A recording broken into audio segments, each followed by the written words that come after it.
Hi guys, I just wanted to make this video explaining a few things about my health that uh, people have asked me some questions, and I thought I'd just explain, further. Uh, yeah, when it comes to coming off medication, I think a person suggested that I do a cross taper, which I'm sure it's called cross taper. It means just to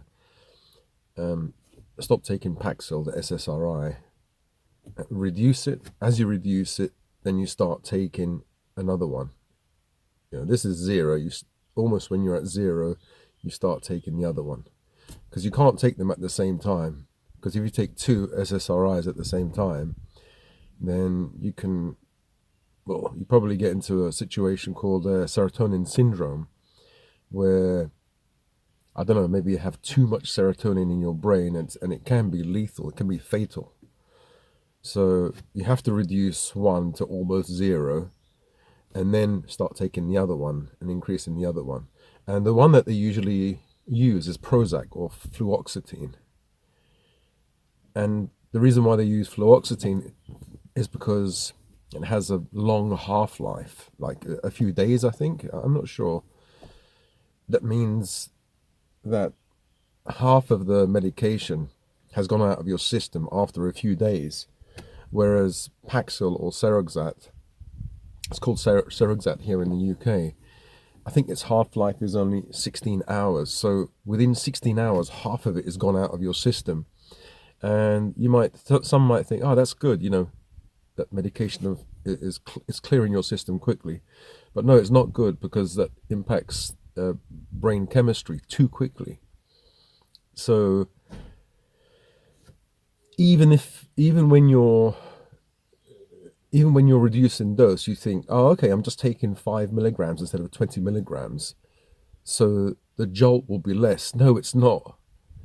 I can't explain how it works, because I don't know how it works, but the fact that it's got comes out of your system faster, that gives problems. That gives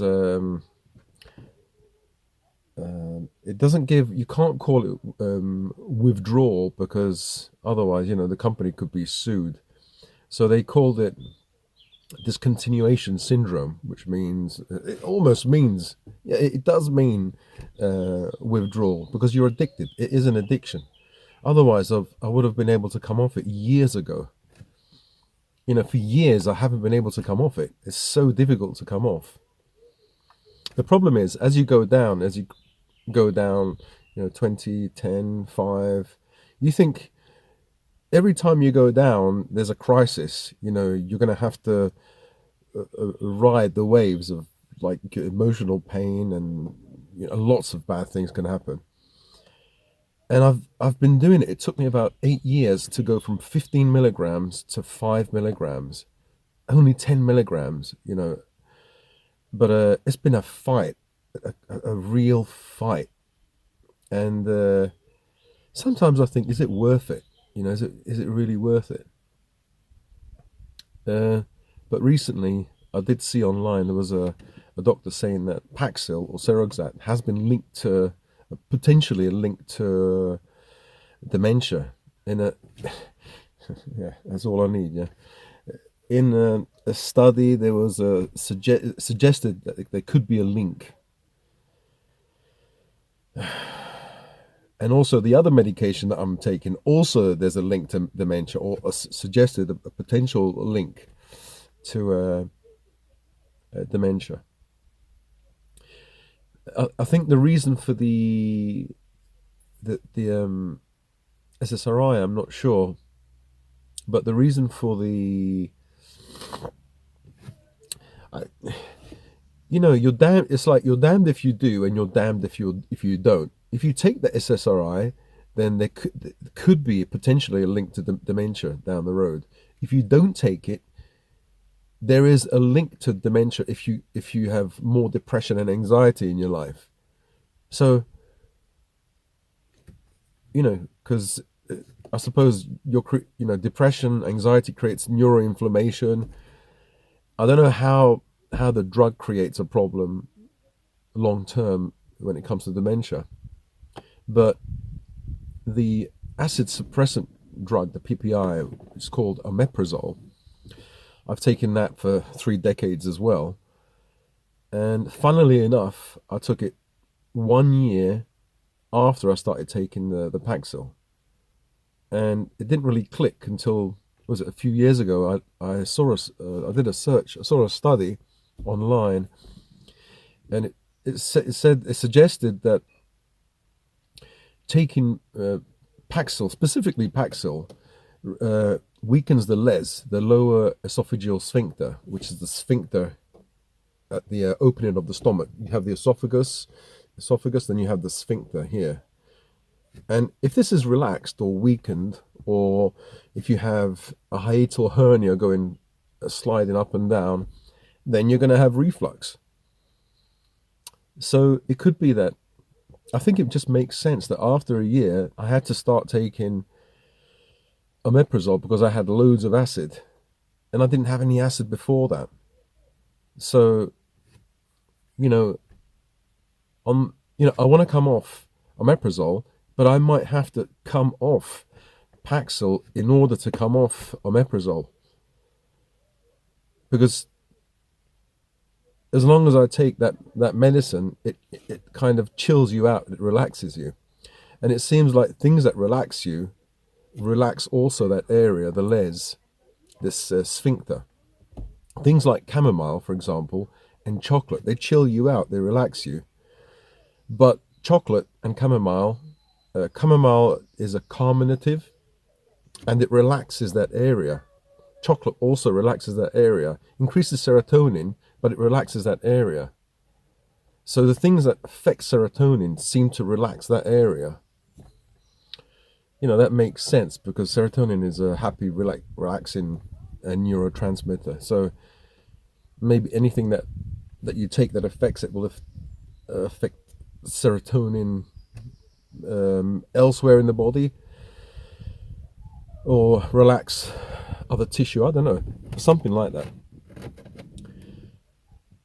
So the problem is when I'm coming down the Seroxat, the Paxil, I've reached a point where now I'm at 5 milligrams. A few months ago, I tried to go down, break the tablet to 2.5 milligrams.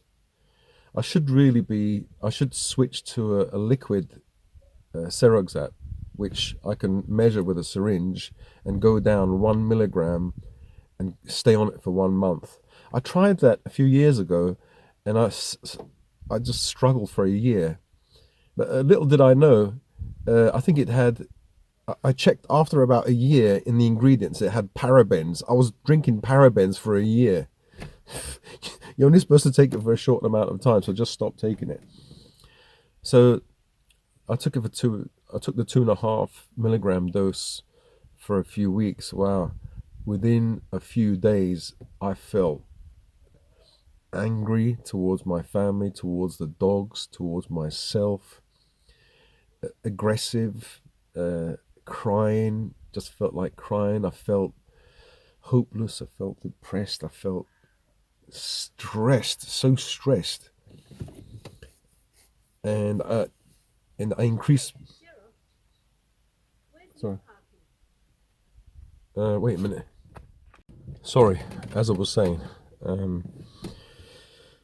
Yeah, so I felt so much stress, and I had these terrible crying spells, and I think my wife, obviously she's just a normal person. She's not like a carer or a psychiatrist or whatever. People don't understand when you're so fragile, you're so like on the edge. She is already stressed out because of her own body, her own brain, her own reasons, and I actually have to be on medication to deal with her because she's got lupus, and lupus it's affecting her brain. I think though, after taking the third one, she like really changed. She became even more stressed out because she started to have an autoimmune reaction to, I think it's fleas, because we have fleas in the house. And I don't know, it's just, she goes really crazy when she gets bitten. She gets these massive spots. So I couldn't, but I can't really come off. I can't really come off them um, because I need to be in a place where I'm not around anybody. Even the dogs might do my head in, so I'm gonna have to work around them. So it's not as simple as coming off. You know, when you come off, you know, all hell breaks loose in here. So, you know, I was thinking, you know, obviously I was thinking to substitute, to have a crutch to substitute with nutrition. Oh my God, she's shouting again. Okay, yeah. So my wife just found a small cup broken on the floor. That cup has been on the kitchen table for about a week and a bit, with some tea inside it. I keep telling her, look, there's a teacup in here. She goes, well, why don't you wash it? Yeah, so I just left it there. But every time I go to bed, I make sure that the table is empty of stuff. Because okay, because you know, Sally sleeps downstairs in the kitchen, and she'll climb up and look for food, and she's really naughty. She just destroyed my mouse. She destroyed my, I think I've got a selfie stick. She just ate it yesterday.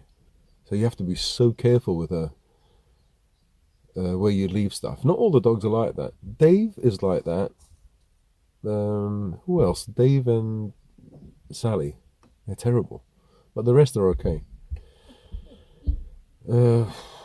Yeah, so coming off is not, it's not as, you have to have a plan, because I've tried many times. I would just coming off. It's not as easy as that. I think the coming off the the SSRIs, the antidepressants, are easier. It's easier. It's more of a realistic goal than actually coming off the PPI, because the PPI, I'm still on my full dose, 20 milligrams. As soon as I start reducing a little bit, whoop, reflux, it burns my throat. I can even feel it in my ears. And you might say, what do you mean? It's impossible.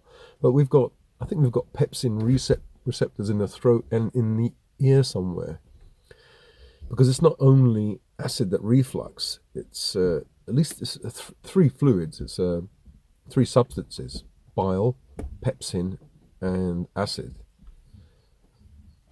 I think the acid suppressant medication just suppresses acid, unless it suppresses the other ones, but I don't think it does. So yeah, so that's what I mean about coming off the medication. But I do have a plan when I'm coming off medication. First of all, to reduce down to, I'm down to 5 milligram, and